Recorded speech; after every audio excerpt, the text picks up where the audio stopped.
అహ్మదాబాద్ విమాన ప్రమాదం తర్వాత జరిగిన ఓ సంఘటన అందరినీ ఆశ్చర్యపరుస్తుంది.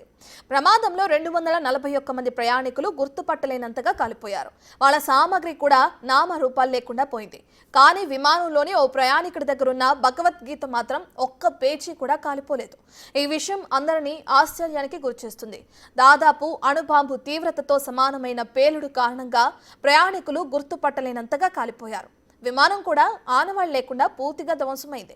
అయినా భగవద్గీతకు ఏమీ కాకపోవడం అందరినీ ఆశ్చర్యపరుస్తుంది. సహాయక కార్యక్రమాల్లో పాల్గొన్న ఓ వ్యక్తికి భగవద్గీత దొరకడంతో అతను దాన్ని మీడియాకు చూపించాడు. ఆ దృశ్యాలు సోషల్ మీడియాలో ఇప్పుడు వైరల్గా మారాయి.